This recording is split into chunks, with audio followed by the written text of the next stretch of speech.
outro olhar.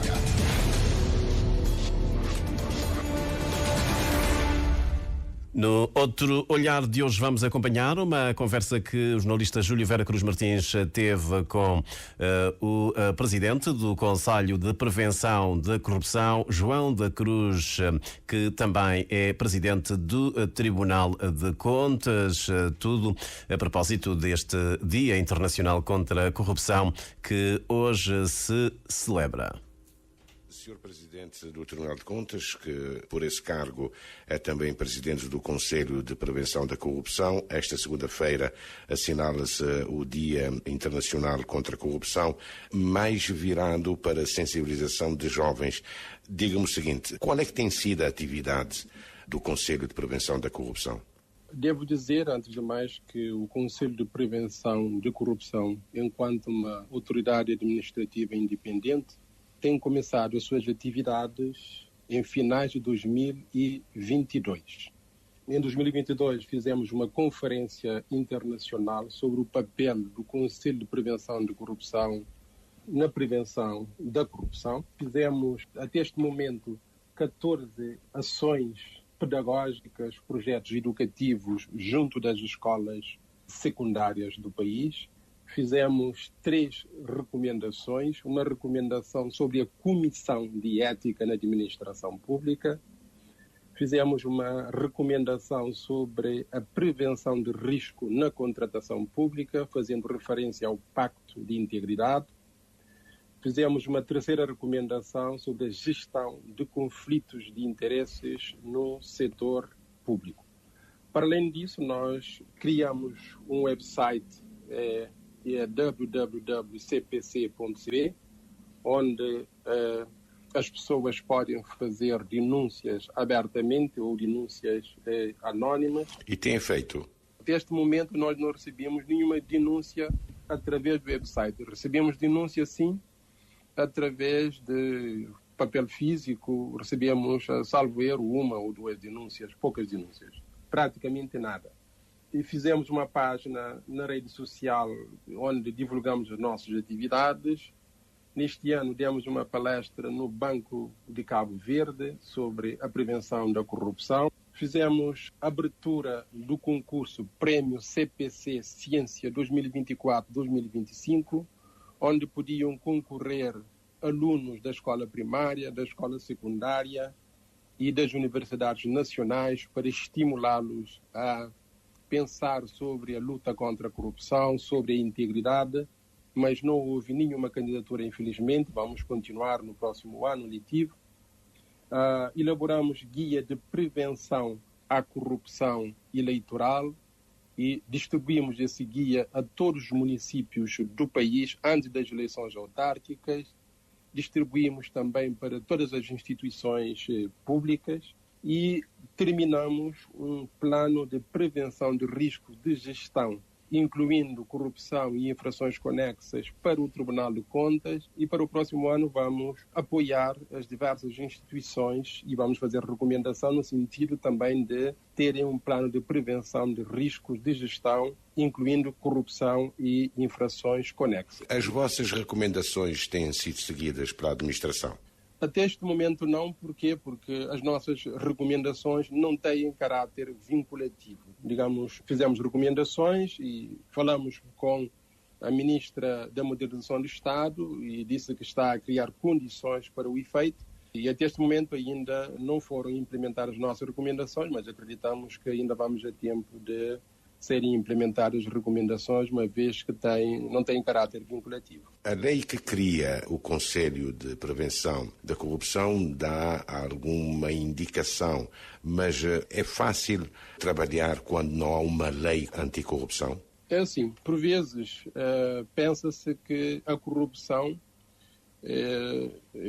só abrange os crimes previstos no Código Penal ou legislação avulsa, quando a corrupção é muito mais abrangente que os crimes que estão previstos no Código Penal e na legislação avulsa. Porque quando falamos da corrupção, a corrupção está prevista no Código Penal, no Código Eleitoral, no Código das Sociedades Comerciais, onde tem a sanção de contraordenação, está no Código do Procedimento Administrativo, quando falamos de impedimento, escusa e suspeição, está na Lei de Base da Função Pública, quando falamos de proibições éticas, violação de alguns deveres, acumulação de funções, enfim.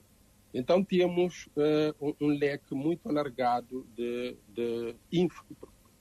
infrações conexas. Quando falamos de corrupção no sentido lato, abrange, digamos, todos esses diplomas legais.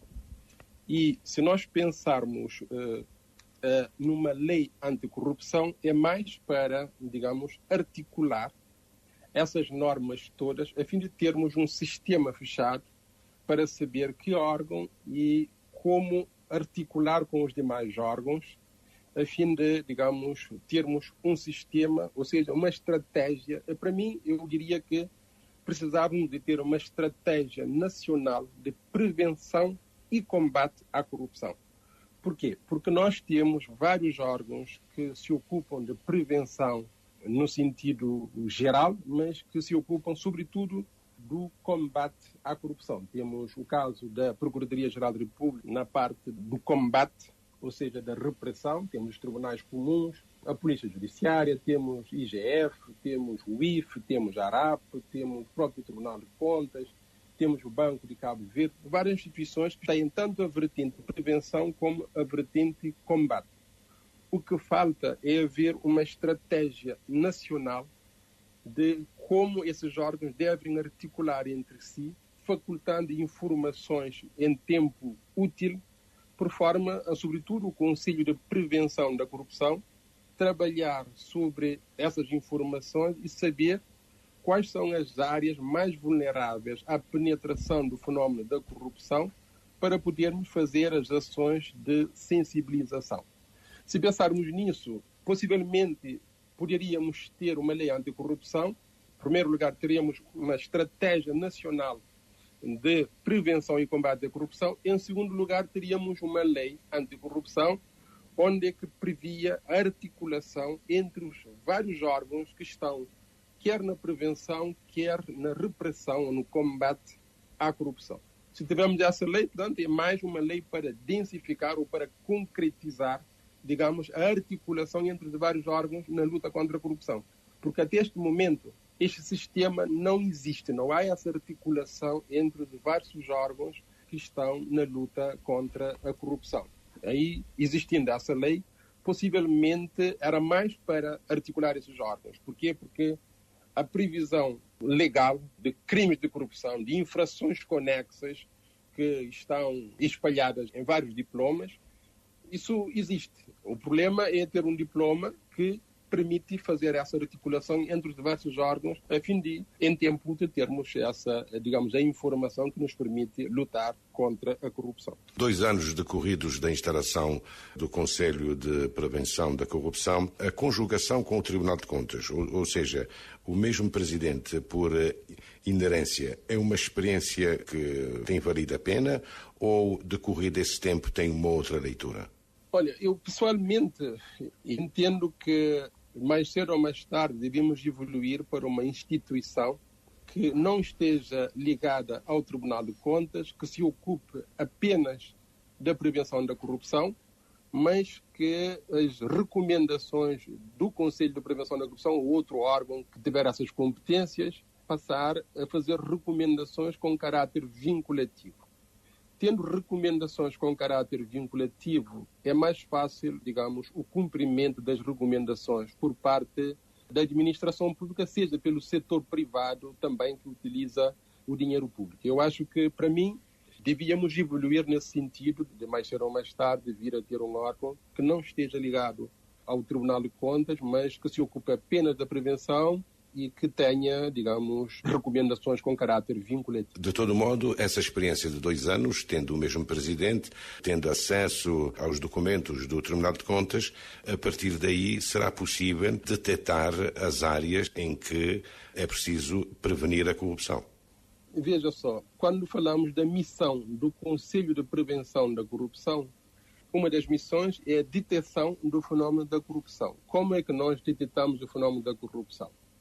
ou através dos processos do Tribunal de Contas ou através das denúncias. Para além disso, podemos detectar também, digamos, através da informação que outros órgãos nos enviam, o caso da Procuradoria-Geral da República, o caso dos tribunais comuns, que podem nos enviar informações para podermos saber quais são as áreas mais vulneráveis ao fenómeno da corrupção. Porque só com os relatórios do Tribunal de Contas é muito pouco, não teremos assim muita margem, digamos, para dizer não, e conseguimos só com os relatórios saber onde há maior foco de corrupção no país.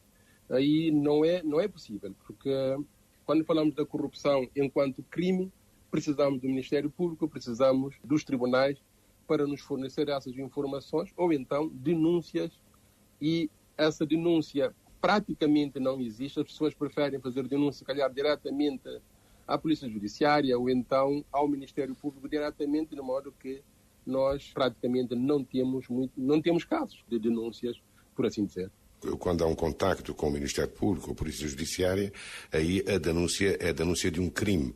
Mas o papel, creio, do Conselho de Prevenção da Corrupção deve ser antecedente para que não haja crime.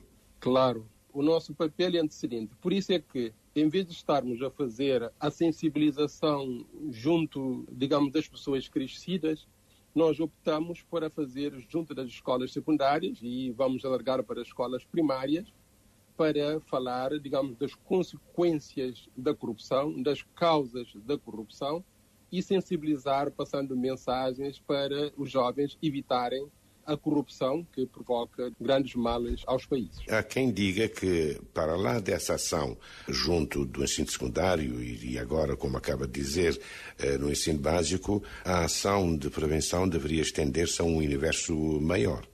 Não, nós estamos abertos para estender para o universo maior, por isso é que este ano articulamos com o Banco de Cabo Verde e demos uma palestra no Banco de Cabo Verde, mas vamos alargar, digamos, a um universo maior, a fim de fazer a sensibilização, digamos, junto de todos, sobre o papel do Conselho de Prevenção, tanto as causas da corrupção, as consequências, para as pessoas poderem ficar mais sensibilizadas, porque, por vezes, quando se fala da corrupção, alguém pensa, não, corrupção é apenas o crime que está previsto no Código Penal, quando a corrupção vai muito mais além, porque, falando da corrupção, o conceito da corrupção diz-se que é o abuso do poder confiado a alguém para obter um ganho privado. Portanto, esse abuso da função, o abuso do poder, tanto pode acontecer no setor público como no setor privado, e para obter ganho pode ser do próprio infrator ou ganho para terceiro. Quando pensamos na corrupção nesse sentido, portanto, no sentido mais lato, então, quando violamos uma proibição ética na administração pública, estamos a ser corruptos. Quando acumulamos funções, nós sabemos que estamos a acumular a função indevidamente, é corrupção no sentido lato. Quando estamos a praticar atos, estamos sob impedimento, também é um ato corrupto, embora não seja crime. Já o Código de Procedimento de 2023 prevê que a prática do ato em situação de impedimento é um ato nulo. Isso já é algum avanço em relação à legislação administrativa que tínhamos anteriormente. Daí que há necessidade, se calhar, de fazer mais sensibilização, alargar, digamos, para também as pessoas mais crescidas e para outros meios, organização de sociedade civil, para fazer a sensibilização sobre a prevenção da corrupção. Há várias organizações comunitárias que lidam com financiamento público, mas também com financiamento quer das Nações Unidas, como da União Europeia e outras embaixadas. Aí, nesse sector, não é possível uma ação de sensibilização, uma espécie de manual de prevenção da corrupção?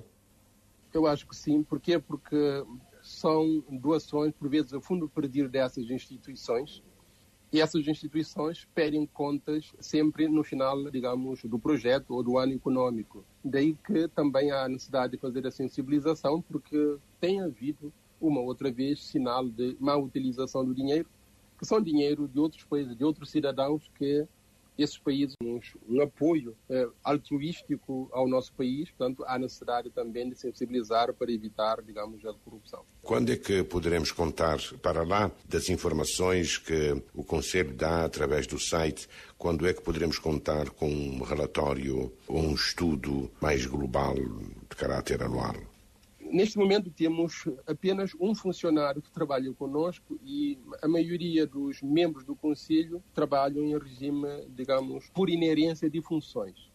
Mas vamos, mesmo com um único funcionário, vamos ver a possibilidade de fazer um estudo sobre, digamos, a recolha de áreas mais vulneráveis à penetração do fenómeno da corrupção, para podermos, digamos, atacar as frentes onde há mais vulnerabilidade à penetração do fenómeno da corrupção, e aí entregaríamos um relatório. Não posso dizer que imediatamente no próximo ano, mas pronto, vamos fazer um esforço no sentido de ter este documento. Fazendo a ligação entre o seu raciocínio, um sistema ou uma estratégia nacional de prevenção da corrupção pode contribuir para, sei lá, a constituição de um secretariado do Conselho mais profissional. O que eu acho é que, havendo uma estratégia nacional, nós fizemos alguma tentativa, pedindo apoio a algumas entidades para nos financiar uma estratégia nacional de prevenção e combate à corrupção. Infelizmente, não responderam. No próximo ano vamos continuar a fazer essa insistência, ou junto do governo, ou então junto de organismos internacionais, para podermos ter um estudo. Tendo o estudo, nós podemos apresentar, digamos, já uma versão zero numa lei anticorrupção que vai prever, digamos, a articulação entre os órgãos que estão na prevenção e os que têm a vocação para prevenção e combate, ou repressão à corrupção. Eu acho que esse documento é importante porque a maioria dos países do mundo tem, grande parte, não sei se a maioria, mas grande parte tem esse documento estratégico que, digamos, de certa forma, mostra as linhas que devem seguir os órgãos de prevenção, os órgãos de combate, fazendo, digamos, uma articulação onde todos têm informação em tempo útil para poder, digamos, cada um exercer melhor, para poder ter maior eficácia nas suas ações. João da Cruz Silva, presidente do Tribunal de Contas e, por inerência, presidente do Conselho de Prevenção de Corrupção em